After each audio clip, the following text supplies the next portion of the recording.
અમરેલી માર્કેટયાર્ડમાં સ્ટોરેજ ગોડાઉનમાં આગની ઘટના સામે આવી છે. આગની જાણ ફાયરને થતા ફાયર ફાઇટર ઘટના સ્થળે પહોંચી આગ પર કાબુ મેળવ્યો. અમરેલી શહેરની મધ્યમાં આવેલા માર્કેટિંગ યાર્ડમાં લાપિનોસ પિઝાની બાજુમાં આવેલ એક સ્ટોરેજ ગોડાઉન કે જેની અંદર કાચી, સિંદરી, કાર્પેટ, ગ્રીન નેટ જેવી વસ્તુઓનું સ્ટોરેજ કરવામાં આવતું, જેમાં અચાનક આગ લાગવાની દુર્ઘટના બની, જેની ટેલિફોનિક જાણ ફાયર અને ઇમરજન્સી સર્વિસ અમરેલીના કંટ્રોલ રૂમ ખાતે કરતા એક વોટર બાઉઝર તેમજ એક મિની ફાયર ટેન્ડર સાથે ફાયર ઓફિસર HC ગઢવીની આગેવાની હેઠળ ટીમ તાત્કાલિક ધોરણે ઘટના સ્થળ પર પહોંચી અને ભારે જહેમત બાદ આગ પર કાબુ મેળવ્યો. સદનસીબે આ દુર્ઘટનામાં કોઈ પણ પ્રકારની જાનહાની થવા પામેલ નથી. આ કામગીરી હિંમતભાઈ બામણિયા, આનંદભાઈ જાની, ભગવતસિંહ ગોયલ, પ્રવીણભાઈ ચૌહાણ, પારસભાઈ પરમાર, સૌજીભાઈ ડાભી, સાગરભાઈ પુરોહિત, કૃષ્ણભાઈ Olakiya, Arunbhai Vaghela, Dilipsinh Rathod, Dhavalbhai Chavda. Reporter Bipin Rathod, bureau chief, Amreli.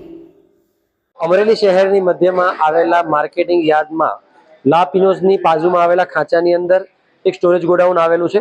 આ સ્ટોરેજ ગોડાઉનની અંદર સિંદરી, કાથી તેમજ કાર્પેટ બનાવવા માટેનું રો મટીરિયલ જેવા વસ્તુઓનું સ્ટોરેજ કરવામાં આવી રહ્યું છે. આ ગોડાઉન કિશોરભાઈ નામના વ્યક્તિની માલિકી ધરાવે છે.